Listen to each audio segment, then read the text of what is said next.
Hello students, आज हम 2017 का जो क्वेश्चन पेपर है ना, प्रीवियस ईयर क्वेश्चन पेपर 2017 का, उनके कुछ क्वेश्चन का सॉल्यूशन हम देखेंगे। ठीक है, तो उसमें से ये 5th नंबर का क्वेश्चन था, है ना, 2017 नगरीय निकाय का। तब अलग अलग होता था, पंचायत का अलग और नगरीय निकाय का, तो उसका ये नगरीय NNL का ये 5th नंबर का क्वेश्चन है।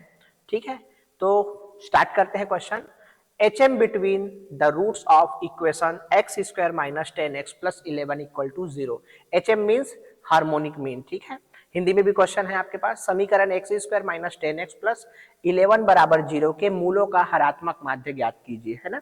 हरात्मक माध्य को हिंदी में हरात्मक माध्य बोला जाता है, किसको? हार्मोनिक मीन को। ठीक है, तो किसके, ये जो क्वाड्रेटिक इक्वेशन है, हमको जो क्वाड्रेटिक इक्वेशन दिया है उसको हम लिख लेते हैं 10 of x plus 11 is equal to 0।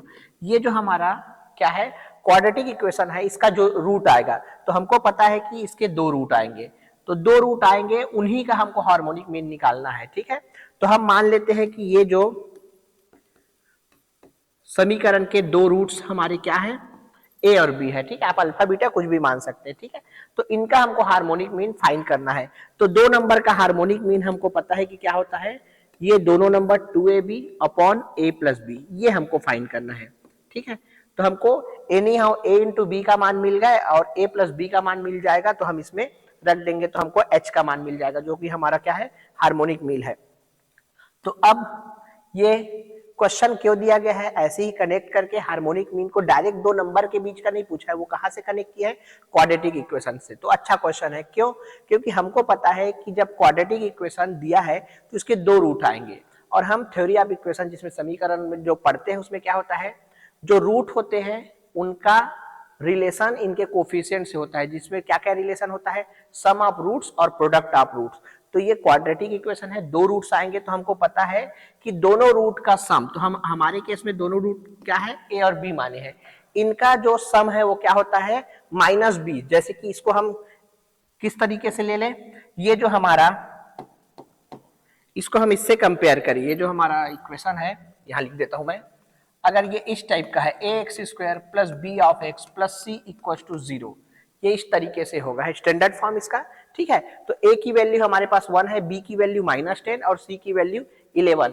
तो रूट्स ऑफ कोफिशिएंट, तो सम ऑफ रूट्स है ना, मैं लैंग्वेज में लिखता हूं, सम ऑफ रूट्स क्या होता है, माइनस बी बाई ए होता है स्टूडेंट। ठीक है, और product of roots, product of roots होता है सी बाई ए। ठीक है, तो हमारे केस में यहाँ पे सम ऑफ रूट्स, हम ए और बी को ही रूट लेके चले हैं, तो क्या हो जाएगा, sum of roots A plus B का मान हो जाएगा हमारा माइनस, और ये पहले से 10 माइनस है और 1 है, तो क्या हो जाएगा 10/1। तो हम इसको सिंपली क्या लिखे, 10 लिखे, क्योंकि माइनस ऑफ 10/1। ठीक है, तो ये a प्लस बी का मान हमारे पास क्या आ गया, 10।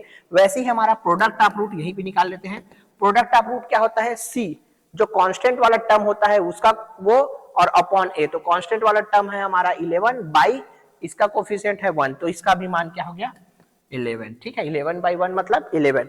सो नाउ हमको दोनों चीज ही चाहिए था और दोनों चीज मिल गया, इसीलिए इस क्वेश्चन को दिया गया है। ठीक है, तो h का मान अब हमको डायरेक्ट निकाल लेंगे, तो h is equal to 2 times of ab की वैल्यू आई है हमारे पास 11 upon a plus b, sum of roots से हमको क्या मिला है 10, तो यहां से क्या हो गया, आप कैंसिल कर दीजिए, यहां से 2 से ये कैंसिल आउट हो जाएगा 5 टाइम, तो क्या हो जाएगा 11/5। तो h की वैल्यू हमारे पास आ गया 11/5। ठीक है, तो ये हो गया आंसर आपका, देख लीजिए कौन सा ऑप्शन है, 11/5, ये बी। ठीक है, तो इस तरीके से आपको करना है। इस टाइप के क्वेश्चन बहुत और बाकी प्रीवियस ईयर में भी आए हैं, जिसमें इक्वेशन से जोड़ा गया है या तो हार्मोनिक मीन को, या अरिथमेटिक मीन को, या ज्योमेट्रिक मीन को। ठीक है स्टूडेंट, नेक्स्ट क्वेश्चन करते हैं। ये वाला क्वेश्चन मैं पढ़ देता हूं, शायद अच्छे से दिख नहीं रहा होगा। The sum of n terms, ठीक है, the sum of n terms of the series 1, फिर next 1 plus x, 1 plus x square and so on. कहां तक जाना है आपको, n टर्म्स तक इसका सम निकालना है। ठीक है, सेम चीज हिंदी में लिखा है। ठीक, तो आपको ये जो क्वेश्चन है मैं एक बार लिख देता हूं, हम SN sum of n term ये निकाल रहे हैं, और उस क्वेश्चन क्या है एक बार आप देख लेंगे यहाँ पे, तो और ज्यादा अच्छा दिखेगा।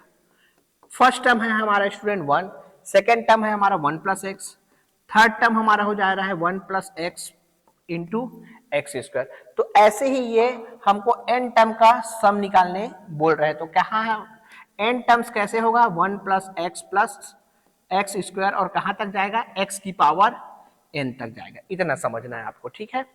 तो यहां से लेके एन तक, ठीक है, एन का मान अगर वो 10 दे दिया तो 10 टर्म्स तक निकालना है, ठीक है। अब ये इंपॉर्टेंट क्वेश्चन है, ये बहुत बार पूछा जाता है इस टाइप के क्वेश्चन। तो इस टाइप के क्वेश्चन को आप कैसे करेंगे वो इंपॉर्टेंट है, ठीक है। तो देखिए क्या करना है इस टाइप के क्वेश्चन में, ये बहुत कंफ्यूजन होता है कि जैसे कि आपको इस टाइप का क्वेश्चन दे दे, यदि आपका t n is equal to ऐसा है एन स्क्वायर प्लस एन, तो इसका सम निकालिए एन टर्म्स तक। आपको nth टर्म दे दिया है तो आप दोनों में समेशन लगा के निकाल सकते हो, ठीक है। लेकिन यहाँ पे स्टूडेंट इस टाइप के क्वेश्चन में आपको यही नहीं पता है कि nth टर्म किस टाइप का होगा, ठीक है। nth टर्म आपको फिक्स चाहिए होता है। तो देखिए हम इसको क्या करते हैं, फिलहाल अगर ये इस तरीके से है nth टर्म तो हमारा ये है, हम इसको क्या करते हैं rth टर्म हम ऐसा निकालते हैं, s के लिए नहीं टी आर। ध्यान से देखिए rth टर्म हमारा क्या होगा, तो देखिए ये टर्म नंबर 1 है जिसमें केवल एक है, 1 से स्टार्ट हो रहा है। ये टर्म नंबर 2 है जिसमें 2 पद है 1 प्लस एक्स। ये टर्म नंबर 3 है जिसमें कितना पद है 1 प्लस एक्स स्क्वायर, 3 टर्म, ठीक है। तो टर्म नंबर 1 में एक भी एक्स नहीं है। टर्म नंबर 2 में 1 प्लस एक्स की पावर 1 कम है। टर्म नंबर 3 में 1 plus x square, term number 3 है लेकिन एक्स का पावर लास्ट कहां हो रहा है, एक कम पे। तो इसको यहां से आप कनेक्ट करेंगे तो क्या होगा 1 प्लस एक्स स्क्वायर ऐसे जाते जाएगा, ठीक है। और चूंकि हमारा जो है आर लिए है तो हमको एक्स का पावर जो है वो एक कम मिलेगा। आप देख रहे होंगे कि यहाँ सेकेंड टर्म है एक्स का पावर 1 है, 1 से स्टार्ट होता है वो पैटर्न तो अपने को पता चल गया, 1 प्लस एक्स स्क्वायर, हर बार उसका पावर बढ़ते जा रहा है एक्स का, ठीक है। लेकिन टर्म नंबर 3 में एक एक्स कम पावर तक मैक्सिमम जा रहा है। तो इसलिए टी आर में ऐसा क्यों कर रहे हैं, ध्यान से समझना, क्योंकि हमको टी एन के लिए इसको कैलकुलेट करना है और उसके बाद सम निकालना है, क्योंकि हमारा मेन क्या होता है सम ऑफ एन टर्म। तो हमको टी एन पहले चाहिए होता है। nth टर्म क्या है, जो हर टर्म को n बराबर 1 रखे तो फर्स्ट टर्म बता दे, n बराबर 2 रखे तो सेकंड टर्म बना दे। तो यहाँ पे हमारा सिंपली समेशन ऑफ n ये लगाना होता है। nth टर्म में अगर हम समेशन लगा देते हैं तो वो n टर्म का पूरा सम बता देता है, ठीक है। तो यहां से अब ये हो गया आपका rth टर्म, ठीक है। अब इसको ध्यान से देखेंगे आप तो ये बना रहा है आपका ये कौन सा चीज है 1 से x में, देखिए 1 से जब x में गए तो कैसे गए होंगे हम, सेम चीज यहाँ पे x की पावर 3 होगा तो x फिर से मल्टीप्लाई, ऐसे जाते जाते तो हम हर टर्म में मल्टीप्लाई कर रहे हैं। और जब भी हमको कोई सीक्वेंस मिलता है जिसमें हम हर एक टर्म को मल्टीप्लाई करके सेम नंबर से मल्टीप्लाई करके जो सीक्वेंस हमको मिलता है उसको हम बोलते हैं जीपी। तो ये जो है ये अपने आप में जो आर टी आर जो निकाल रहे हैं वो एक जीपी है, और उस जीपी का GP that means geometric progression, ठीक है। तो इस जीपी का फर्स्ट टर्म इंपॉर्टेंट क्या होता है, फर्स्ट टर्म क्या है हमारा 1 और उसका कॉमन रेशियो आर जिसको बोलते हैं वो क्या है x है, और नंबर ऑफ टर्म्स इंपॉर्टेंट रहते हैं। तो ये ध्यान से समझना है, यहाँ पे नंबर ऑफ टर्म्स आपका फर्स्ट टर्म आप देख लिए 1, कॉमन रेशियो देख लिए x। अब नंबर ऑफ टर्म्स कितना टर्म है, तो देखिए ये x की पावर 1 से स्टार्ट हो रहा है, कुछ नहीं मतलब 1 2 3 और कहां तक गया r-1 तक। तो ये इतना जो टर्म है वो r-1 टर्म है और ये एक एक्स्ट्रा, तो टोटल कितना टर्म हो गया r टर्म। इसी चीज को ध्यान देना है, स्टूडेंट यहीं पे गलती करते हैं, r-1 दिख रहा है तो इसका मतलब है कि केवल r टर्म है, r-1 टर्म है, ऐसा नहीं करना है। यहाँ पे कितना टर्म है, टोटल r टर्म है। तो टी आर की वैल्यू क्या हो जाएगी स्टूडेंट, सो टी आर की वैल्यू हो जाएगी n टर्म का सम, क्योंकि सम हो रहा है और किसके लिए, जीपी के लिए। तो फर्स्ट टर्म जे कहते हो, हम ऑप्शन को देखेंगे, ठीक है। ऑप्शन में क्या है 1 माइनस टाइप की चीजें लिखी है। हम जीपी का सम कैसे जानते हैं, एसएन, अगर उसका फर्स्ट टर्म ए हो और कॉमन रेशियो आर हो तो हम क्या जानते हैं, इसका ए एक फॉर्मूला जानते हैं 1 माइनस आर की power n upon 1 minus r, और दूसरा फॉर्मूला जानते हैं ए आर की पावर n-1 अपॉन r-1, दोनों यूज कर सकते हैं, ठीक है। स्पेशली ये यूज करते हैं जब r का मान 1 से छोटा होता है, इसका मान जब r से बड़ा होता है। बट आपको नहीं पता है तो आप कोई भी यूज करो, क्योंकि और क्या हो रहा है एट द एंड आप क्या कर रहे हो, यहाँ से माइनस कॉमन ले रहे हो, कैंसिल आउट करके ये पलट जा रहा है, ठीक है। क्लियर है, तो आपके ऑप्शन को देखना है, इसमें हर जगह 1 माइनस टाइप की चीजें लिखी है तो आप ये फॉर्मूला यूज करो ताकि एक स्टेप आपका और बच जाए, ठीक है। क्योंकि लास्ट में आपको answer as it is match होते नहीं दिखता है, तो आप वहां पे ये नहीं सोच पाते हैं कि अभी कॉमन निकाल के हम उसको मैच कर सकते हैं करके। तो देखिए फर्स्ट टर्म 1 माइनस क्या, कॉमन रेशियो क्या है x, उसका पावर कितना नंबर ऑफ टर्म्स, तो कितना है यहाँ पे अभी काउंट किए r, और सेम एज इट इज क्या हो जाएगा स्टूडेंट 1 माइनस एक्स। तो ये सिंपली क्या हो गया 1 माइनस एक्स की power r upon 1 minus x. ठीक है, अब हमारा ठीक है, इसके बाद क्या होता है हमारा, हमको अब मिल गया आर एट टर्म। ठीक है, अब हमको निकालना है एस एन। ठीक है, जो क्वेश्चन में पूछा गया, तो एस एन को आप क्या कर लो, आप आर एट टर्म में ले लो, टी आर में ही ले लो जो आप पढ़े हो, और आपका आर कहां से चले गया 1 से एन तक, है ना। आर को आप वेरी करा दो तो क्या हो जाएगा, टर्म नंबर आर का मान 1 रखोगे तो टर्म नंबर 1, आर का मान 2 तो T2, फिर आर का मान 3 तो T3, और अप टू कहां तक जाओगे एन तक, मतलब लास्ट में आपका कहां तक जाएगा एनएथ टर्म तक, वही पूछा है। ठीक है, तो ये क्या हो जाएगा ध्यान से देखिए, तो यहाँ पे अब समेशन बस लग जाएगा सिंपली। ठीक है, और वो समेशन कहां से वेरी करेगा, आर फ्रॉम 1 टू एन। कोई अगर एन में वेरी कराना चाहता है तो सब जगह एन लिख दो तब भी चलेगा। ठीक है, आर बराबर 1 से 1। ठीक है, तो अब इसकी वैल्यू लिखते हैं 1 माइनस आर की power n upon 1 minus r, 1 minus x, sorry 1 minus x, और ये भी है आपका एक्स, है ना। आर तो हम फॉर्मूला में यूज करते हैं, 1 माइनस एक्स की power r upon 1 minus x, है ना स्टूडेंट। आर हम जनरली किस में करते हैं, यूज करते हैं फॉर्मूले में, हमारे में आर की जगह में क्या है एक्स है। अब देखिए यहां से आप कैसे करें। ठीक है, कुछ चीजें बाहर आ जाएगा किससे, समेशन से। देखिए आर बराबर 1 से लेके एन। ठीक है, वेरी क्या हो रहा है आर, और यहाँ पे नीचे में क्या है 1 माइनस एक्स, तो 1 माइनस एक्स का समेशन के अंदर कोई काम नहीं, वो बाहर आ जाएगा। ठीक है, क्लियर है, तो ये हो जाएगा आपका 1 माइनस एक्स। ठीक है, समेशन से बाहर आ गया। अब समेशन दोनों में डिस्ट्रीब्यूट हो जाएगा स्टूडेंट, है ना, दोनों में डिस्ट्रीब्यूट एक बार हो जाएगा summation r from 1 to n, और सिंपली क्या बचेगा 1। ये भी एक समेशन आपको आना चाहिए, सॉल्व करना है ना, ऐसा नहीं कि 1 ही आएगा वहां का आंसर। ठीक है, उसके बाद समेशन आप आर फ्रॉम 1 टू एन, और क्या बचा x की पावर r। ठीक है, ये फिर से जीपी बना रहा है। ठीक, अब देखिए इसका मान होता है स्टूडेंट n, कैसे, ये एक मशीन की तरह ट्रीट करता है। मशीन कैसे चल रहा है, पहली बार r बराबर 1 रख रहे हो, दूसरी बार r बराबर 2 रख रहे हो, तीसरी बार r बराबर 3 रख रहे हो, और लास्ट कहां तक जा रहे हो n तक। लेकिन इस मशीन में इनपुट क्या जा रहा है आपका 1, तो उसमें तो कुछ रख नहीं सकते, तो पहली बार r बराबर 1 के लिए भी 1 आया, r बराबर 2 के लिए भी 2 आया, r बराबर 3 के लिए भी 3 आया, तो 3 तक चले तो 3 बार 1 आया, तो तीनों को जोड़ दिए तो क्या आया 3, 4 बार चलेगा तो 4, 5 बार चलेगा तो 5, तो n बार चलेगा तो क्या आएगा n आएगा। तो समेशन ऑफ n 1 का वैल्यू क्या होता है n। ठीक है, तो 1 अपॉन 1 माइनस एक्स, और ये हो गया आपका n। अब इसको ध्यान से देख लीजिए फिर से। ठीक है, यहाँ पे मैं कर्ली ब्रैकेट ले लेता हूँ, ये फिर से इसको ओपन कीजिए, तब जाके आपको पता चलेगा कि ये फिर से जीपी है। ठीक है, तो इसको हम जीपी के फॉर्मूले से सम इसका निकालेंगे। तो देखिए, तो r बराबर 1 रखोगे तो आपका क्या आ जाएगा x, फिर नेक्स्ट x स्क्वायर, फिर नेक्स्ट x की पावर 3, और कहां तक जाएगा x की पावर n तक। ठीक है, ये हो गया आपका। जब भी आपको समेशन समझ में ना आए तब आप क्या करें, उसको ओपन कर लीजिए समेशन को, तब जाके चीजें क्लियर होती है। ठीक है, अब देखिए यहाँ पे ये फिर से जीपी बना रहा है, जिसमें फर्स्ट टर्म इस बार x हो गया, यहाँ पे फर्स्ट टर्म आपका 1 हुआ था, यहाँ पे फर्स्ट टर्म आपका x है, x से फिर से x गुना किए, तो यहाँ फर्स्ट टर्म भी x है और आपका कॉमन रेशियो भी x है, और नंबर ऑफ टर्म्स आपका क्लियर n है। देख लो 1 से शुरू हो रहा है और n तक था, यहाँ 1 से शुरू हुआ था, यहाँ से r-1 तक था, तो r-1, और ये एक अलग से पद, इसलिए कितना था r। यहाँ पे फिक्स n टर्म्स है, तो इसका क्या हो जाएगा देखिए।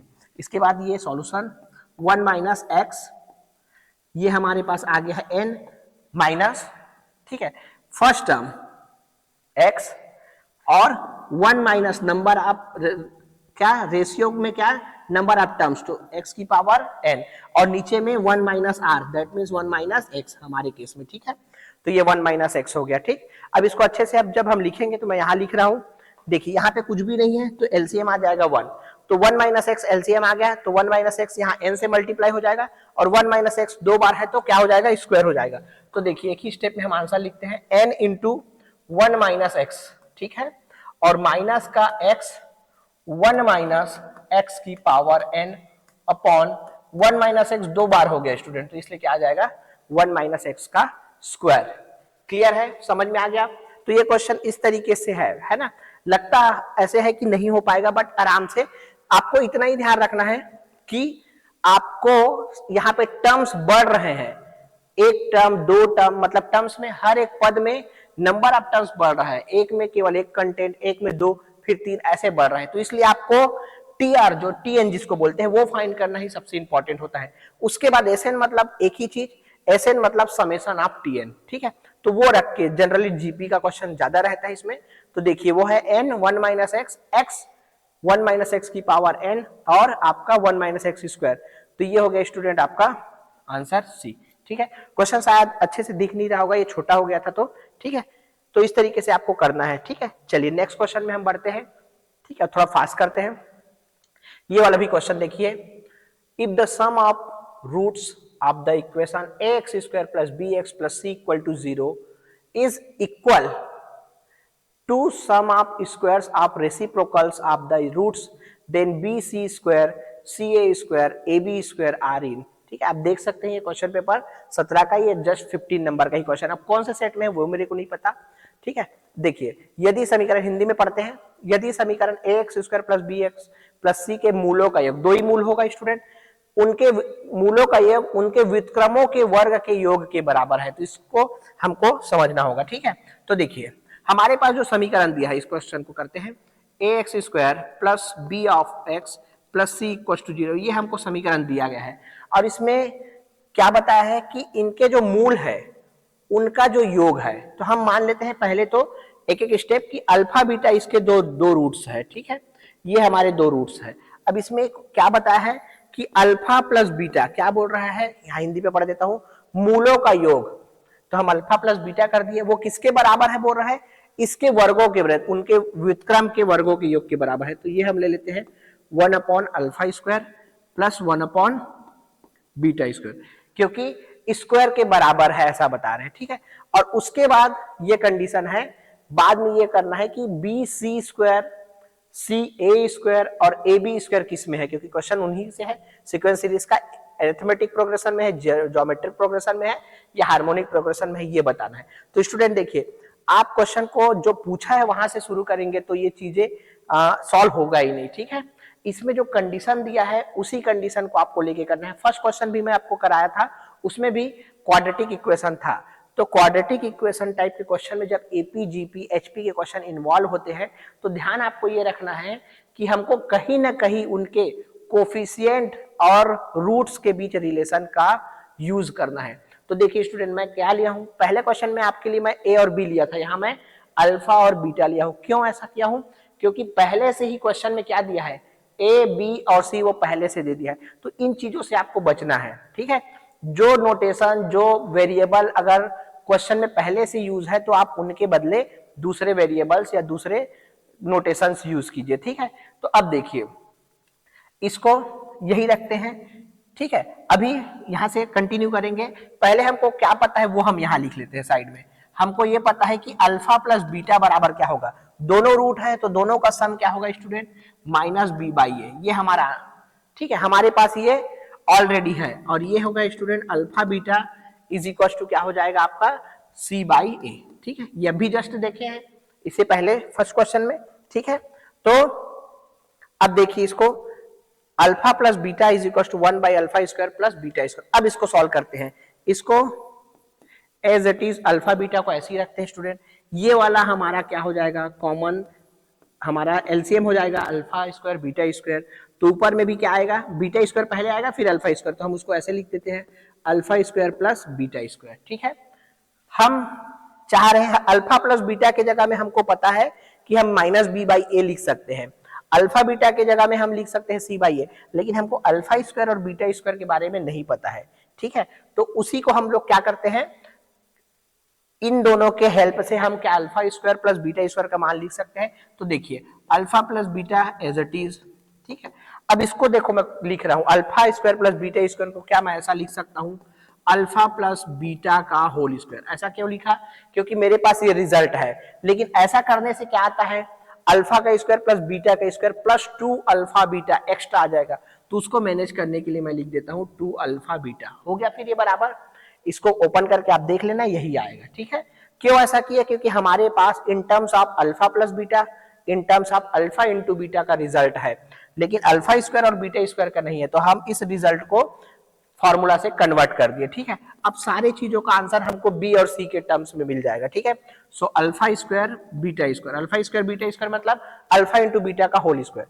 तो अब मान रखते चली जाइए स्टूडेंट, अल्फा प्लस बीटा का मान हो गया आपका माइनस का बी बाई ए बराबर अल्फा प्लस बीटा का होल स्क्वायर, तो माइनस बी बाई ए का होल स्क्वायर तो क्या हो जाएगा बी स्क्वायर अपॉन ए स्क्वायर माइनस टू रहेगा, और अल्फा इंटू बीटा का मान हो जाएगा आपका सी बाई ए, और नीचे में आपका क्या आ जाएगा अल्फा बीटा का होल स्क्वायर, तो अल्फा बीटा फिर से क्या है सी बाई ए, तो सी का स्क्वायर ए का स्क्वायर। ठीक है, इसको अच्छे से सॉल्व करते हैं। देखिए यहाँ ऊपर वाले से दोनों से एलसीएम आएगा आपका स्टूडेंट ए स्क्वायर, तो ये तो जो कहते हो बी स्क्वायर आएगा, लेकिन यहाँ ए से ए कैंसिल होगा तो सिर्फ ए बचेगा, तो 2ac आएगा। ठीक है, तो इसको हम यही लिख रहा हूं मैं, सो ये बी स्क्वायर माइनस 2 ऑफ ए सी ऐसा आया 2ac। ठीक है, और यहां से भी क्या बच गया ए स्क्वायर, और वो वाला ए स्क्वायर इससे कैंसिल आउट हो गया, तो यहाँ पे सिंपल क्या बचा है आपका सी स्क्वायर। ठीक है, अब क्रॉस मल्टीप्लाई कर देते हैं, माइनस बी का मल्टीप्लाई इसके साथ और ए का मल्टीप्लाई इसके साथ, क्योंकि इसको सॉल्व करके ये आया है। ठीक है, तो माइनस बी का मल्टीप्लाई सी के साथ सी स्क्वायर, और ए दोनों के साथ मल्टीप्लाई हो जाएगा student A B square minus 2a square C. ठीक है, 2a स्क्वायर। ठीक, अब देखिए इसको इस साइड ले आइए। ठीक है, नेगेटिव वाली चीजों को इधर, तो ये पॉजिटिव हो जाएगा, और इसको उधर ले जाइए। ठीक है, तो ये इधर आ जाएगा student 2a square c equals to a B square इधर पड़ा है, और इसको हम उधर ले गए तो बी सी स्क्वायर। अब इसको ध्यान से देखिए कि ये क्या रिजल्ट है। ठीक है, अगर इस टाइप का रिजल्ट आपको मिलता है किसी भी नंबर्स के लिए, ठीक है, ये आप लोग पढ़े हैं, अगर आपका ए बी एंड सी तीन नंबर एपी में है, ठीक है, तो बीच वाले का दोगुना बराबर आसपास वाले का सम, तो क्या सेम टाइप की चीजें यहां हो रही है। देखिए ये बीच में आएगा, जो इधर रहता है ये बीच वाला, और इसमें आप फ्री हो, ये लिखना भूल गया हूं मैं एक चीज यहाँ पे, और क्या है ये साइड चेंज हुआ था, कौन सा वाला है ए बी स्क्वायर, और ये है आपके साथ, इसके साथ बी है। ठीक है, छूट गया था। तो देखिए स्टूडेंट क्या है, ये बीच वाला है, और इसको आप किसी भी क्रम में लिख सकते हैं। ठीक है, तो बीच वाला का दोगुना और आसपास वाले का, तो ये तीनों एपी में होते हैं। तो यहां से क्वेश्चन में क्या बोल रहा है बी सी स्क्वायर, देखो ए स्क्वायर सी, जिसको सी ए स्क्वायर लिखा है वो बीच में है स्टूडेंट, बी सी स्क्वायर और a B square outside में है, तो आप किसी को भी आगे पीछे लिख सकते हो, लेकिन ये बीच में जाएगा।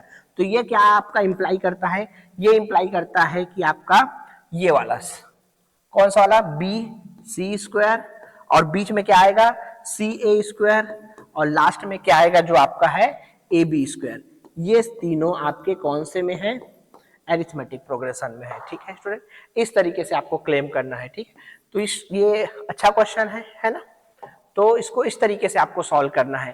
कंडीशंस जनरली ऐसे ही दिया जा रहा है, और भी सालों के क्वेश्चन में कनेक्ट किया जा रहा है किससे, क्वाड्रेटिक इक्वेशन से। ठीक है, दो रूट्स के दो नंबर्स के लिए। ठीक है, क्लियर है। चलिए अब ये देखते हैं, ये सिंपल क्वेश्चन है, ये है आपका क्वेश्चन नंबर 23 उस ईयर का, और इसमें पूछा है the maximum value of 3 cos theta plus 4 sin theta.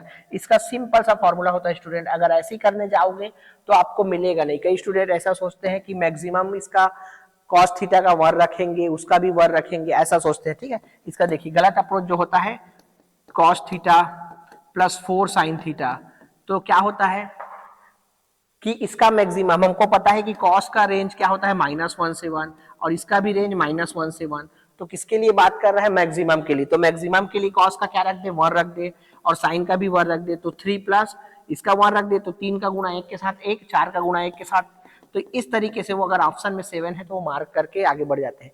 लेकिन हमको पता है कि कॉस थीटा और sine theta at a time एक ही समय में कभी 1 थोड़ी बनते हैं।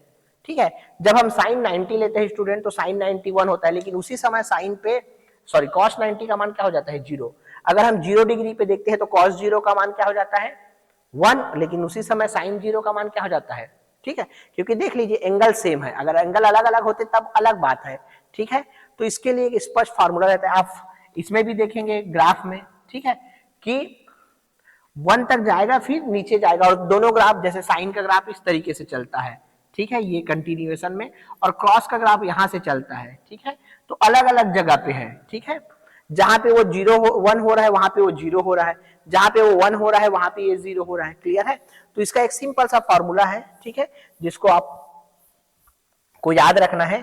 जब भी आपको इस टाइप का चीज दिया हो, a sin थीटा प्लस हो या माइनस हो b cos थीटा, इंपॉर्टेंट यह है स्टूडेंट इसमें कि ये वाला जो आपका थीटा एंड थीटा सेम होना चाहिए, तभी ये फॉर्मूला काम करता है जो आप देख रहे हैं, ठीक है। अगर यहाँ 2 थीटा लिखा है तब भी यहाँ 2 थीटा होना चाहिए, यहाँ 5 लिखा है 5 थीटा तो यहाँ भी 5 थीटा होना चाहिए। अगर नहीं है तो कन्वर्ट करके इनको कोशिश करें कि सेम एंगल पे होना चाहिए।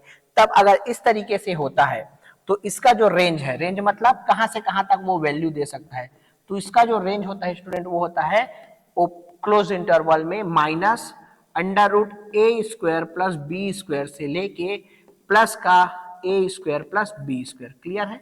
अब यहां से दोनों को कंपेयर कर लो कि यहाँ पे किसकी बारे में वो बात कर रहा है, ठीक है। माइनस अंडर रूट के अंदर ए स्क्वायर प्लस बी स्क्वायर और under root A square plus B square, ये सिंपल फॉर्मूला होता है रेंज का, किसका, जब आपको ए cos A sine theta plus दिया हो या माइनस दिया हो बी कॉस थीटा। इस एंगल पे वो डिपेंड नहीं करता है, डिपेंड करता है केवल और केवल इन कोफिशिएंट पे जो उनके सामने है। तो हमारे केस में क्या है स्टूडेंट, 3 cos थीटा और प्लस में दिया है और 4 sin थीटा, ठीक है। ऐसे लिखो या ऐसे लिखो, ठीक है, इसको ऐसे भी लिख सकते हो। अगर नहीं समझ में आ रहा है तो 4 sin थीटा को पहले लिख दो और क्या दिया है 3 cos थीटा। तो यहाँ पे a का मान क्या हो गया स्टूडेंट 4 और 3 का मान b का मान 3। तो आपको मैक्सिमम वैल्यू बोल रहा है तो मैक्सिमम कहां से आएगा, इधर से। मिनिमम वैल्यू बोलेगा तो यहां से, रेंज बोलेगा तो दोनों निकाल दो, ठीक है। तो मैं रेंज ही निकाल देता हूं इसका, ठीक है, ताकि आप मैक्सिमम तो आपको समझ में आ गया होगा। तो रेंज आपका इस इक्वेशन का क्या हो जाएगा, माइनस अंडर रूट इसका स्क्वायर, ठीक है, 4 का स्क्वायर 16, 3 का स्क्वायर 9 और सेम चीज प्लस के साथ आएगा 16 प्लस 9, तो ये क्या हो जाएगा अंडर रूट 25, 25 से क्या बाहर आएगा तो 5, तो 5 माइनस 5 से 5 तक इसका क्या होगा रेंज होगा, इतना ही रेंज। रेंज मतलब उससे ना आगे जा सकता है ना उससे पीछे जा सकता है, तो इसमें जो मैक्सिमम है वो क्या है आपका 5, तो इसलिए इसका आंसर हो गया स्टूडेंट 5, ठीक है, क्लियर। चलिए और ये क्वेश्चन देखिए अब नेक्स्ट, है ना, उसी साल का 25 नंबर का क्वेश्चन, ये फंक्शन का ये भी रेंज से रिलेटेड है। If fx is equal to cos square x plus sec square x then, ठीक है, आपको इनमें से आंसर देना है, ठीक है। सेम क्वेश्चन हिंदी में भी लिखा है। तो देखिए इस टाइप के क्वेश्चन को आपको कैसे करना है, ठीक है, परफेक्ट स्क्वायर वाला मेथड यूज करना है। इसमें एक चीज और सीखने के लिए मिलेगा, देखिए आपको अभी कोई भी इंफॉर्मेशन नहीं दिया है, बस इतना दे दिया है कि cos square x plus sec square x, ठीक है, क्लियर है। तो देखिए पहले तो एक दो ऑप्शन को आप डिस्कार्ड भी कर सकते हो, पहला वाला को cos स्क्वायर x, जो स्क्वायर वाली चीजें होती है वो हमेशा पॉजिटिव वैल्यू देती है, ये भी पॉजिटिव वैल्यू देता है, ठीक है, स्क्वायर है तो पॉजिटिव ही देगा, भले वो इन्फिनिटिव तक दे। अब देखिए ये भी पॉजिटिव देगा, ये भी पॉजिटिव देगा, तो यहाँ पे क्या बोल रहे हैं 1 से छोटा, तो 1 से छोटा तो निगेटिव भी हो सकता है ना, 1 से छोटा में इधर का कोई और लोअर लिमिट का कोई बाउंडेशन है क्या, नहीं है, तो ये कहीं भी कहां तक जा सकता है निगेटिव तक। तो यहां से आपको पता चल गया कि एटलीस्ट ये तो नहीं होगा। जैसे आपको समझ में नहीं आ रहा है तो आप क्या करें, अगर आपको तुक्का भी मारना है तो ऑप्शन एलिमिनेशन मेथड का यूज करना है, जिसमें आपको लगे कि हाँ ये तो हो ही नहीं सकता आंसर, आगे के बारे में सोचते हैं, ठीक है। इसको भी आप डिस्कार्ड कर सकते हो, कोई भी वैल्यू आप रख दो, जैसे इसका मान आप रख दो π/4, तो π/4 पे ये क्या देता है 1/√2, तो इसको स्क्वायर करोगे तो 1/2, और ये क्या देता है सिर्फ √2, उसका उल्टा है ना सेम पे, तो ये 2 का √2 का स्क्वायर 2, ये ऑलरेडी 1 से ज्यादा हो गया, तो फिक्स वैल्यू तो आएगा ही नहीं, क्लियर है, वो दिख गया, कुछ भी वैल्यू रख के आप चेक कर सकते हो, क्लियर है। 0 भी रखते तो भी इसका मान आता है 1, इसका भी आता है 2 आ जाता, तो ये भी आप 2 डिस्कार्ड कर दिए। अब बचा या तो सी ऑप्शन होगा या तो डी होगा, ठीक है। तो ये आपको तरीका समझ में आना चाहिए कि आपको अगर समझ क्वेश्चन पूरी तरीके से नहीं आ रहा है तो क्या हम ऑप्शन एलिमिनेशन का यूज करके कम से कम ऑप्शन अपने पास रख सकते हैं, ठीक है। तो अगर तुक्का मारना भी हुआ तो इस तरीके से आपको करना है। तो देखिए इस क्वेश्चन को कैसे करेंगे स्टूडेंट, तो cos स्क्वायर x, इसको हम ऐसा लिख सकते हैं क्या 1/cos स्क्वायर x, ठीक है, रेसिप्रोकल होता है सेक का, ठीक है। अब देखिए इसको मैं परफेक्ट स्क्वायर बना रहा हूं, ध्यान से समझना। दो तरीके से यहां स्टार्ट हो रहा है। ये पहला तरीका cos of x plus 1 by cos x का परफेक्ट स्क्वायर। तो अगर मैं ये बना देता हूं स्टूडेंट, ध्यान से समझना, दो तरीका है, ठीक है। मैं प्लस के साथ बना रहा हूं, माइनस के साथ भी बना के आपको दिखाऊंगा, ठीक है। सो cos x plus 1 by cos x का होल स्क्वायर, तो क्या आ जाएगा स्टूडेंट, cos x का स्क्वायर आ गया, 1 बाई cos x का स्क्वायर ये आ गया। लेकिन 2 टाइम्स भी आता है 2ab, तो 2ab में ये दोनों कैंसल आउट होकर क्या होगा, 2 बचेगा प्लस का। लेकिन यहाँ पे क्या बचेगा, फिर उसको बैलेंस करने के लिए हम क्या करेंगे, -2, ठीक है। अब देखिए स्टूडेंट, इसमें क्या होता है, यहां से अब कुछ स्टूडेंट यहाँ पे ये जो है हमेशा जो स्क्वायर वाला चीजें है वो हमेशा greater than or equal to 0 देगा, ठीक है, greater than or equal to 0 देगा, और -2। तो यहां से कुछ स्टूडेंट ये क्लेम करते हैं कि -2 से आंसर आपको बड़ा मिलेगा या उसके बराबर मिलेगा। तो यहीं पे एक मिस्टेक हो जाता है स्टूडेंट, ये वाला मैं गलत वाला ऑप्शन ही पहले लेके चला हूं, क्योंकि आपको यहां देखना है एक्चुअल में जो लिखा है cos square x plus 1 upon cos square x, ये हर जगह स्क्वायर में है, तो -2 तक तो वो दे ही नहीं सकता, क्लियर है ना। यहीं से वो पता चल गया था कि ये जो है आंसर वो कहां तक देता, 0 या 0 से बड़ा देता, क्लियर है, समझ में आ गया। तो यहाँ पे हम लोग ये प्लस के साथ जो परफेक्ट स्क्वायर बनाई वो थोड़ा सा गलत हो गया स्टूडेंट। यहाँ पे आपको ये समझना है कि यहां से भी आप जब कंक्लूड करेंगे कि आंसर क्या होना चाहिए, जैसे कोई स्टूडेंट ये कर रहा है कि -2 से बराबर या बड़ा है, ऐसी सोचते हैं ना, सबसे छोटा वैल्यू क्या रख दे, 0 रख दे, तो हमको क्या मिल जाएगा, -2, और सबसे बड़ा वैल्यू तो इन्फिनिटिव रख सकते हैं, तो ये जाएगा जहां तक जाना है, इन्फिनिटिव तक, ठीक है। लेकिन यहाँ पे हम इधर को देखना भूल जाते हैं, इधर ऑलरेडी वो क्या है, स्क्वायर वाली चीज है, तो ये तो 0 से ऊपर बाद ही देगा, है ना, 0 से कम देगा नहीं। तो अगर 0 रखते हैं तो -2 दे दिया, तो हमारा रेंज तो खराब हो गया ना, क्लियर है। तो यहाँ पे आपको सोचना है कि ये 2 से बड़ा देगा, क्योंकि जैसे ही आप 2 रखोगे स्टूडेंट, इसको 2 रखोगे तब जाके ये क्या होगा, 0 बनेगा, क्लियर है। तो इससे बचने के लिए आप हमेशा ये करेंगे कि आप जब भी परफेक्ट स्क्वायर बनाते हैं तो कोशिश ये करना है कि निगेटिव के साथ, माइनस के साथ बनाए। तो देखिए इसीलिए क्वेश्चन को लिया हूं मैं, cos square x plus 1 upon cos square x। इसको मैं ऐसे भी तो परफेक्ट स्क्वायर बना सकता था, cos x minus 1 upon cos x का होल स्क्वायर, ये भी तो परफेक्ट स्क्वायर बन सकता था। तो cos स्क्वायर x आ गया प्लस b का स्क्वायर, तो 1 बाई cos स्क्वायर x आ गया। अब यहां से मैं जब -2ab वाला टर्म करूंगा तो क्या आएगा, -2 इंटू ये, तो कैंसिल आउट होकर क्या आ गया, -2। तो इस बार मेरे को बैलेंस करने के लिए क्या करना रहेगा स्टूडेंट, +2, ठीक है। तो इसलिए इस क्वेश्चन को लिया था, ताकि जो अब ये जो आप डिस्कशन कर रहे थे वो सही था कि इसका मान 0 या 0 से बड़ा ही होगा, क्योंकि परफेक्ट स्क्वायर है। तो अगर हम 0 रखे तो मैक्सिमम मान आपको क्या मिलेगा, 2 मिलेगा, ठीक। यहाँ पे भी वो सोच सकते थे, लेकिन जल्दी जल्दी में वो नहीं होता है। आपको अगर ऑप्शन में दिखा होता कि -2 के साथ बड़ा वैल्यू, यहाँ पे अगर ऐसा ऑप्शन दिया रहता -2, तो आप उसको टिक करके चले जाते, ठीक है, क्लियर है। तो इसलिए इस चीज को ध्यान से करना है कि अब समझ में आ गया कि ग्रेटर देन 0, इसको अगर हम 0 रखें तो इसका मैक्सिमम वैल्यू 2 होगा, और इसको जहां तक जाए तो इन्फिनिटी तक, इसलिए इसका आंसर होगा स्टूडेंट डी, ठीक है। तो ये इस तरीके से इस क्वेश्चन को करना है, ठीक है सिंपल क्वेश्चन की कैटेगरी में, बट कंफ्यूजन क्रिएट करता है इस टाइप की चीजें, ठीक है। और किसी मेथड से आप देख सकते हो उसको, ठीक है, मैक्सिमम वैल्यू, ठीक। अब ये देखिए, ये लिमिट का एक क्वेश्चन है स्टूडेंट, है ना, उसी साल का 41 नंबर का question. Limit x tends to 0, आपका mod of x upon x, इसका लिमिट आपको फाइंड करना है, ठीक है। हिंदी में भी वही क्वेश्चन है।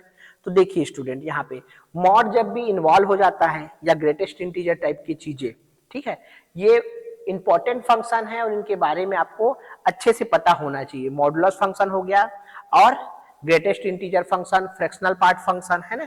तो देखिए कैसे करना है इसको, हमको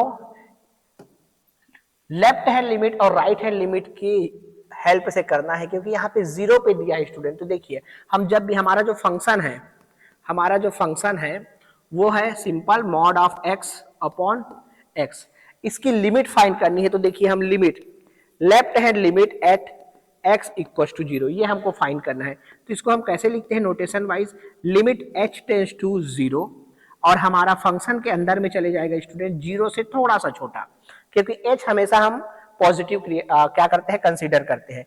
जैसे ही, क्योंकि लिमिट निकालने हैं तो क्या निकालते हैं हम, left hand limit, right hand limit. तो लेफ्ट हैंड लिमिट जीरो से लेफ्ट में जाएंगे, तो जीरो से जैसे ही लेफ्ट में जाएंगे तो निगेटिव वैल्यू चाहिए, तो h tends to zero, zero minus, ठीक है, तो ये नेगेटिव, तो यहाँ पे रख देते स्टूडेंट जो हमारा फंक्शन है।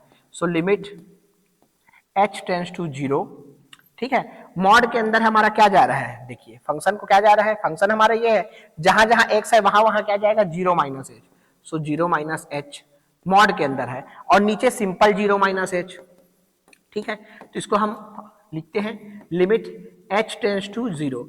अब ये माइनस एच है स्टूडेंट, लेकिन मॉड लगा है तो मॉड क्या करता है, माइनस खत्म कर देता है, ठीक है, मॉड की प्रॉपर्टी है, और नीचे तो सिंपल है तो माइनस का h, तो यहाँ पे क्या आ गया, h और h कैंसिल आउट हो गया, तो सिर्फ क्या बचा स्टूडेंट, माइनस का वन, माइनस का वन बस बचा है, उसके पास h है क्या रखने के लिए, नहीं है, तो इसलिए इसका डायरेक्ट आंसर क्या आएगा, माइनस का वन। तो हमारा क्या है, लेफ्ट हैंड लिमिट क्या आ गया, माइनस वन। अगर राइट हैंड लिमिट भी वन माइनस वन आता है तो एग्जिस्ट कर गया, अगर नहीं आता है तो एग्जिस्ट नहीं करेगा, ठीक है। So right hand limit at x equal to zero, तो इस बार हम क्या रखते हैं student, limit h tends to zero, f of, हमको कहां से आना है, उसके राइट साइड से आना है, तो जीरो प्लस h हमेशा हमेशा पॉजिटिव होता है, तो हम सामने से आ रहे हैं राइट साइड से, ठीक है, तो फिर से सेम वैल्यू रख दो, limit h tends to zero, mod के अंदर जाएगा क्योंकि हमारा फंक्शन मॉड के अंदर x है, ठीक है, अपॉन जीरो प्लस h, ठीक है।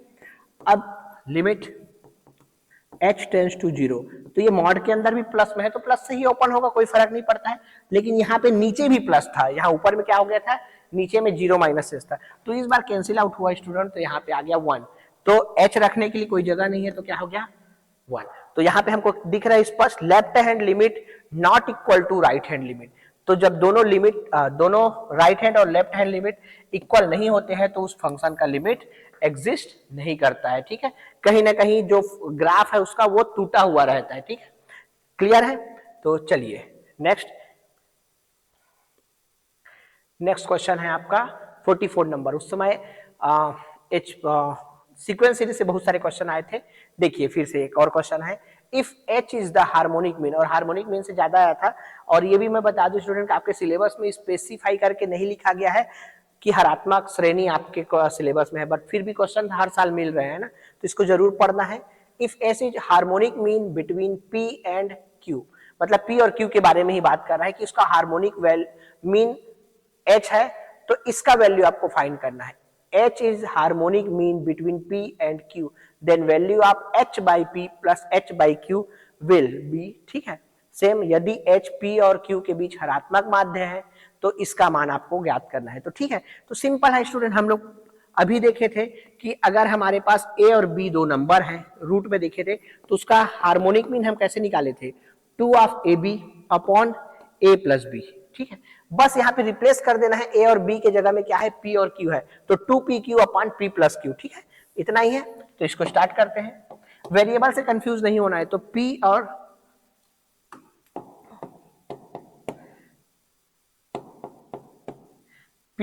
Q का आपका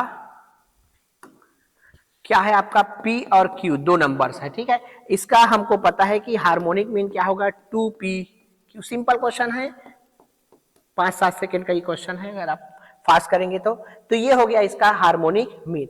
अब वो फाइंड करने बोल रहा है, नाउ देख लो, now H by P plus H by Q, ठीक है, तो रख दीजिए 2PQ आपका H की वैल्यू, और क्या हो गया स्टूडेंट, P प्लस Q, और इसके भी बाई क्या हो गया P, ठीक है, वैसे ही plus 2PQ upon P plus Q upon Q, ठीक है, तो यहां से सिंपल क्लियर दिख रहा है कि ये उल्टा हो जाएगा, ठीक है, 1/p ही है, तो P से P कैंसिल यहां हो जाएगा स्टूडेंट, और Q से कैंसिल Q यहां हो जाएगा, ठीक है, तो ओवरऑल हमारे पास क्या बच रहा है, नीचे वाली सारी चीजें कैंसिल, यहां से बच रहा है स्टूडेंट 2 का Q, और यहां से बच रहा है 2 का P ना, 2 का P upon P plus Q, तो देख लीजिए इसमें 2 कॉमन निकल जा रहा है, सो P प्लस Q, ये हो गया 2 कॉमन निकल के, और नीचे भी आपका क्या है P प्लस Q, तो P प्लस Q से P plus Q cancel out हो गया, तो इसका सिंपल आंसर क्या हो गया, 2 हो गया, है ना, तो ये देखते ही हो जाएगा, है ना, बट हमेशा सॉल्व करके ही आंसर देना है ना, एकदम ही ओरली नहीं देना है, ठीक। अब देखिए ये इनवर्स का क्वेश्चन है स्टूडेंट, ट्रिग्नोमेट्री का इनवर्स वाला पार्ट का क्वेश्चन है। इस टाइप के क्वेश्चन को करने का आपका बिल्कुल प्रैक्टिस होना चाहिए, है ना। स्टूडेंट इनवर्स देख के छोड़ देते हैं, तो ध्यान से देखिए। कॉस के अंदर टेन इनवर्स एक्स, ठीक है, इसका आपको वैल्यू निकालना है, ठीक है। अब इसको कैसे करते हैं स्टूडेंट, ध्यान से देखिए। टेन इनवर्स एक्स, आपको पता है कि इनवर्स फंक्शन, जैसे कि मैं सिंपल टेन के बारे में पहले बात करता हूं। टेन जो मेरा फंक्शन होता है वो इनपुट लेता है रियल नंबर से, और ये कौन सा इनपुट नहीं लेता है, ये लेता है 2n + 1 π/2 n belongs to z, ठीक है। ये इनपुट लेता है वो, क्योंकि साइन बटा कॉस लिखते हैं टेन को हम, साइन बटा कॉस, तो कॉस नीचे में कहा 0 हो जाता है, π/2 में, इसलिए ऑड मल्टीपल ऑफ π/2 उसको नहीं चलता है। जैसे ही आप 10 को π/2 दोगे वो इन्फिनिटिव दे देता है, ठीक है। जैसे ही आप पढ़े हो, क्लियर है। 10 को माइनस π/2 दोगे तब भी वो माइनस इन्फिनिटिव देगा, क्लियर है। तो इसको ऑड मल्टीपल आप नहीं चलता है, मैं यहाँ पे ज्यादा डीप नहीं जा रहा हूं। और ये वैल्यू देता है पूरा आर में, ठीक है, पूरा आर को कवर करता है, भले इनपुट उससे कम लेता है लेकिन पूरा आर को कवर करता है। अब ये 10 के बारे में है, ठीक है। और ये जो जा रहा है इनपुट वो किस में जा रहा है, एंगल में, ठीक है, क्लियर है ना। हम जनरली क्या बोलते हैं, साइन कॉस टेन, इनको हम क्या देते हैं, जो वैल्यू देते हैं इनपुट देते हैं उनको कोण बोलते हैं ना, एंगल। तो जो 10 है, 10 का जो बेसिक प्रॉपर्टी या किसी भी ट्रिग्नोमेट्रिक फंक्शन का बेसिक प्रॉपर्टी क्या होता है स्टूडेंट, वो एंगल को लेता है और आउटपुट किस में देता है, आर में देता है, ठीक है, चाहे छोटा रेंज दे या बड़ा रेंज दे, ठीक है। जैसे साइन सिर्फ कहां से कहां देता है, -1 से 1 तक, तो ये जो आंसर है वो आपको रियल नंबर देता है, ठीक है। अब इनवर्स क्या करता है, रियल नंबर ले लेगा, इनवर्स की तो प्रॉपर्टी यही है ना। इनवर्स फंक्शन मतलब क्या है, पहले तो आपका फंक्शन बाइजेक्टिव होना चाहिए, 1 1 ऑन 2 होना चाहिए, तभी जाके वो एरो को पुल अप पलट देता है, ठीक है। जैसे यहां जा रहा है कोई फंक्शन तो वो ऐसे पलट देता है उसकी दिशा को, ठीक है, लेकिन ये 1 1 ऑन 2 में ही होता है, ठीक है। तो 10 इनवर्स क्या देता है, नंबर को इनपुट में लेगा और आंसर क्या देगा स्टूडेंट, एंगल देगा। तो यहां से आपके मन में ये चीज होना चाहिए कि जब भी इनवर्स फंक्शन आए तो आपको आपके माइंड में ये आना चाहिए कि ये इनवर्स है, मतलब ये कोई ना कोई एंगल को देगा आंसर। क्यों, क्योंकि सिंपल वाला चीज नंबर देता है, एंगल लेके नंबर आंसर देता है, तो इनवर्स वाली चीजें क्या करेगा, नंबर को लेके एंगल आंसर देगा, ठीक है। इतना बस समझ में आ गया। अब यहां से हमारा काम बन जाता है कि हमारा जो है शुरू से ये है कि हम एंगल को किसकी तरह देखते हैं स्टूडेंट, हम एंगल को देखते हैं थीटा की तरह ज्यादातर, है ना, मैक्सिमम टाइम। तो हम ये मान लेते हैं कि लेट आपका जो 10 इनवर्स है, 10 इनवर्स एक्स आपका थीटा है। क्यों थीटा क्यों माने, क्योंकि हमको एंगल के लिए थीटा यूज करना अच्छा लगता है, ठीक है, यही हमारा क्या है, स्टैंडर्ड हो जाता है। तो 10 inverse x equal to theta, ये मान लिए। तो हमको स्टूडेंट यहां से देख लीजिए कि हम मान लिए 10 इनवर्स एक्स को थीटा, तो हमको सिंपली फाइंड करना है वो है स्टूडेंट कॉस के साथ थीटा, क्योंकि उसके अंदर वाली पूरी चीजों को हम क्या मान लिए हैं, थीटा मान लिए, क्योंकि वो एंगल देगा। अब बस यहां से आपका थोड़ा सा काम है और ये भी क्वेश्चन सॉल्व हो जाएगा, तो इसको छोड़ना नहीं है। तो हम क्या करेंगे, दोनों साइड में 10 ले लेंगे या इसको उधर ट्रांसफर करेंगे, तो सिंपल क्या बन जाएगा, 10 थीटा बन जाएगा। यहां तक तो सिंपल कैलकुलेशन है, आपको पता है। सो 10 थीटा इज इक्वल टू आपका x/1, यही होता है ना, 10 theta is equal to x/1 लिख सकते हो। अब आप क्या करेंगे, एक राइट एंगल ट्राइंगल ले लीजिए, ठीक है, क्योंकि ये क्या है, राइट एंगल ट्राइंगल से आया है, ये हमारा 90 डिग्री, ये हमारा थीटा, ठीक है, कोई भी नाम ले लीजिए, ए बी सी जैसा भी हो, ठीक है। तो आपका 10 थीटा बराबर परपेंडिकुलर बाई बेस, लंब बटा आधार, तो ये हो गया स्टूडेंट आपका लंब और ये हो गया आपका आधार, ठीक है, p/b। तो यहाँ पे आपका हाइपोटेनस क्या आ गया, 1 + x²। कर्ण का मान क्या हो गया, लंब का स्क्वायर धन आधार के स्क्वायर, किसके अंदर, अंडर रूट के अंदर। तो आपको तीनों साइड्स जब मिल जाता है तो आप उस एंगल पे, क्योंकि एंगल क्या है थीटा, आपको फाइंड क्या करना है, कॉस थीटा, सिंपल हो गया। तो सिंपल आप कॉस थीटा बस निकालना है आपको, और आपको तीनों साइड्स पता चल गया है राइट एंगल के, ठीक है। तो क्या हो जाएगा स्टूडेंट, सिंपल कॉस थीटा आधार बटा कर्ण, बेस बाई हाइपोटेनस। तो बेस क्या है आपका 1, नीचे हाइपोटेनस है आपका स्टूडेंट 1 + x²। तो देख लीजिए स्टूडेंट 1 + x², 1/1 + x², तो ये हो गया आपका आंसर बी। तो इस तरीके से करना है। इनवर्स वाले क्वेश्चन में घबराना नहीं है, पहले आपका माइंडसेट ये होना चाहिए कि इस टाइप के जब क्वेश्चन आते हैं तो आपको ये सोचना है कि इनवर्स वाला कोई भी फंक्शन हमको एंगल वापस करता है, ठीक है। तो ये क्वेश्चन इसीलिए है ना, इसको जनरली स्टूडेंट क्या है छोड़ देते हैं, ठीक। अब ये इस क्वेश्चन में कुछ भी नहीं रखा है, ये लास्ट क्वेश्चन है, खत्म करते हैं। The equation x square plus y square equal to 0, ठीक है, क्या डिनोट करता है? पॉइंट, सर्कल, एक्स एक्सिस या वाई एक्सिस, वैसे ही वहां पे हिंदी में भी वही लिखा है। तो देखिए स्टूडेंट, हमको पता है ये जो दिख रहा है, ये जो समीकरण दिया हुआ है, क्या दिया हुआ है? X square plus y square. हमको ये देखने की आदत है स्टूडेंट आर स्क्वायर, ये हमारे लिए देखने की आदत है कि हम इस टाइप की इक्वेशन को क्या बोलते हैं? सर्कल बोलते हैं। लेकिन यहाँ पे आर के जगह पे क्या आ गया है? आपका 0 आ गया है, ठीक है। आर के जगह 0 आ गया है, मतलब ये क्या हो गया है? उसका कोई रेडियस ही नहीं है, 0 रेडियस का है। क्लियर है स्टूडेंट? 0 रेडियस का है, तो आप देख लीजिए ये है सर्कल, जितना मैं रेडियस बढ़ाऊंगा उतना ये बढ़ते जाएगा, ठीक है। क्लियर है? अब इसमें क्या दे दिया है? यही वो समीकरण है, x square plus y square is equal to r square. अब देखिए मैं रेडियस कम करते जा रहा हूं और एक टाइम पे आके ये खत्म हो गया, तो देख लीजिए यहाँ पे क्या बन जाएगा, ये एक पॉइंट पे कन्वर्ट हो जाएगा, ठीक है। तो ये पॉइंट हो गया स्टूडेंट, इसका सिंपल सा है ना। तो ये ओरल क्वेश्चन है, इसमें और कुछ भी नहीं करना है। अब बात आती है पॉइंट, ठीक है। सर्कल तो हो ही नहीं सकता, रेडियस 0 हो ही नहीं सकता है, ठीक है। यहाँ हमारे केस में क्या है? हियर r इक्वल टू 0 दिया है, ठीक है। क्लियर? अब कुछ स्टूडेंट का ऐसा नहीं लगना चाहिए कि क्या कंफ्यूजन होता है कि सर पॉइंट है और पॉइंट क्या लिखा है? इन टर्म्स ऑफ इक्वेशन लिखा है x square plus y square, पर पॉइंट का तो कोई क्या नहीं होता है? इक्वेशन नहीं होता है। पॉइंट का सिर्फ क्या होता है? पोजीशन होता है। अगर 2 डायमेंशन में पढ़ रहे हैं तो एक्स कॉमा वाई, 3 डायमेंशन में पढ़ रहे हैं तो x comma y comma z, इस तरीके से। लेकिन ये क्वेश्चन उस तरीके से नहीं दिया गया है, ये आपका नॉलेज चेक करना चाह रहा है कि अगर हम रेडियस को 0 कर दे तो वो क्या हो जाता है, तो वो ज्योमेट्रिकली पूछ रहा है कि एक पॉइंट बन जाता है, ठीक है। इसका ये पर्पस नहीं है कि बिंदु का कोई इक्वेशन होता है। क्लियर है? तो इसलिए इस टाइप के ऑप्शन में आपका कंफ्यूजन हो सकता है कि क्या वो एक्स एक्सिस हो या और कुछ हो इस टाइप का। क्लियर है? तो ये ध्यान रखना है स्टूडेंट। तो ये थे आपके 9 क्वेश्चंस जो आपके एनएनएल के 2017 के क्वेश्चन थे। नेक्स्ट टाइम हम और मिलते हैं स्टूडेंट, और अलग प्रीवियस ईयर के क्वेश्चन के साथ। इनको एक बार और ट्राई कीजिएगा, सारे अच्छे ही क्वेश्चन थे, ठीक है स्टूडेंट। मिलते हैं नेक्स्ट लेक्चर में।